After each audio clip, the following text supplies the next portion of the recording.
Hey everybody, it's Lon Seidman from cttechjunkie.com, and we just got let into the new Google Maps, and I figured you might want to take a look. So let's have that look. And here it is. This is it.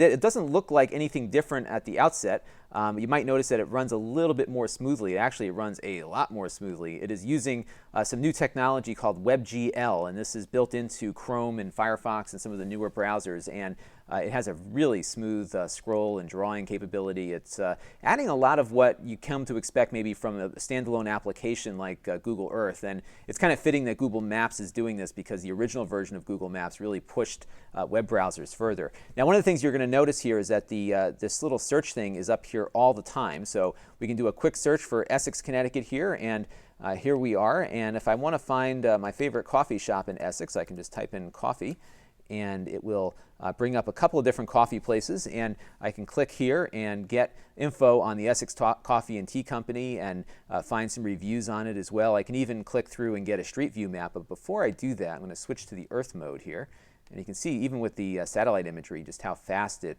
interacts with the mouse movement.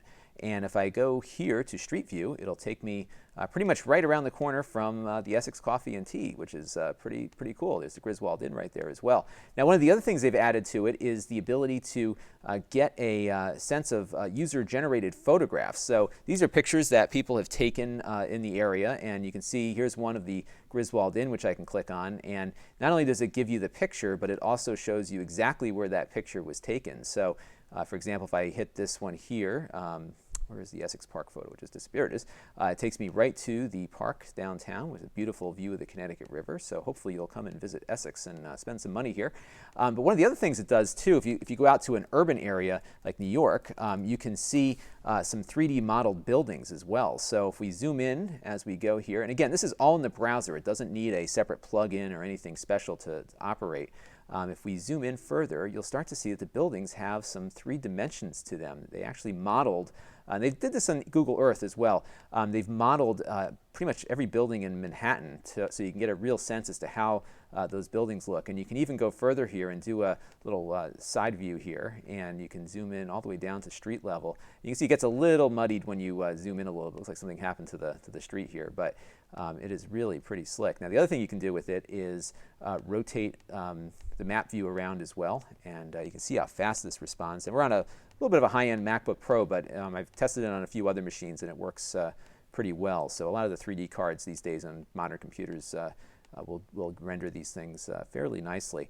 Now, if we wanted to go back to Essex, we can just type in New York, New York to Essex, Connecticut, and it will give us some options for directions to get there. And there's a couple of things that we can do right in the map here. So we can drive it. We can try to figure out a way to take public transportation there as well, and they give you a couple of different options for that. If we wanted to walk, I don't know why we would want to do that, but 36 hours, step by step, it'll take you through that. And you can also just take a couple different options there as well, and you can get a step-by-step direction on that. And we could also bike it if we wanted to.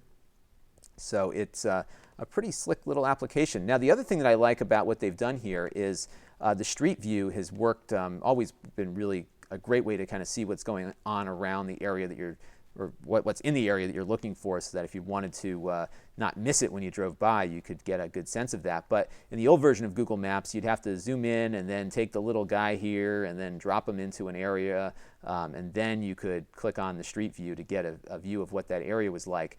The new version, you can just click and hit this, and it'll take you right in.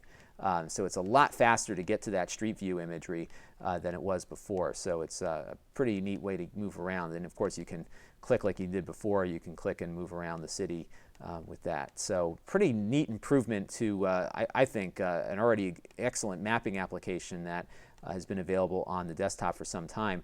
Now, the app will not work on your mobile devices. It's really designed for desktop browsers, but the mobile devices have their own map applications both in Android and on iOS. Now, one of the other things it does that's kind of neat is you can zoom all the way out to the Earth here, and it has got real-time satellite weather data that it overlays on this globe. And as you can see, you can manipulate it, move things around, and it's incredible, really, how it works. And it also also keeps track of the day and night here too. So if you go out a little bit further, you can see when the darkness will approach your part of the world. So it's a pretty slick application, again, especially because it's running in a web browser. Now you can sign up for the beta. We'll put a link in the article attached to this story, so you can be able to get into the beta a little bit early as well. And I think they're letting people in on a rolling basis. It took about a week for me to get into it after I applied for access. And what will happen is once you get into it,